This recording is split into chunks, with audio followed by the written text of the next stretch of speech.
చెప్పారు అంత కావాలి అదే మీరైనా ఫోన్లో అంత ముందు మాట్లాడినా సైలెంట్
నువ్వు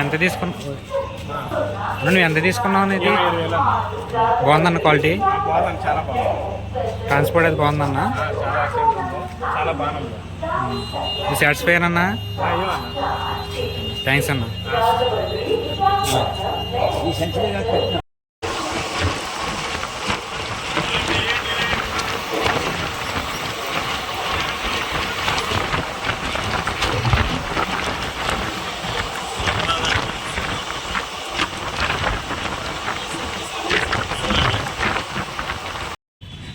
మొన్న తీసుకున్నప్పుడు ఏమైందన్నా మన ఎలాగన్నా మన పుంజు 1 ఇయర్ ముందు వీడియో పెట్టి తర్వాత మన పుంజు వచ్చేసరికి 1 ఇయర్ అయిపోయిన పుంజు తీసుకొచ్చి మోర్లు వచ్చి ఆల్రెడీ వాళ్ళకి మోర్లు వచ్చిన పుంజు తెచ్చి ఇచ్చారు. చాలా మోసం చేశారు ఆయన మనల్ని.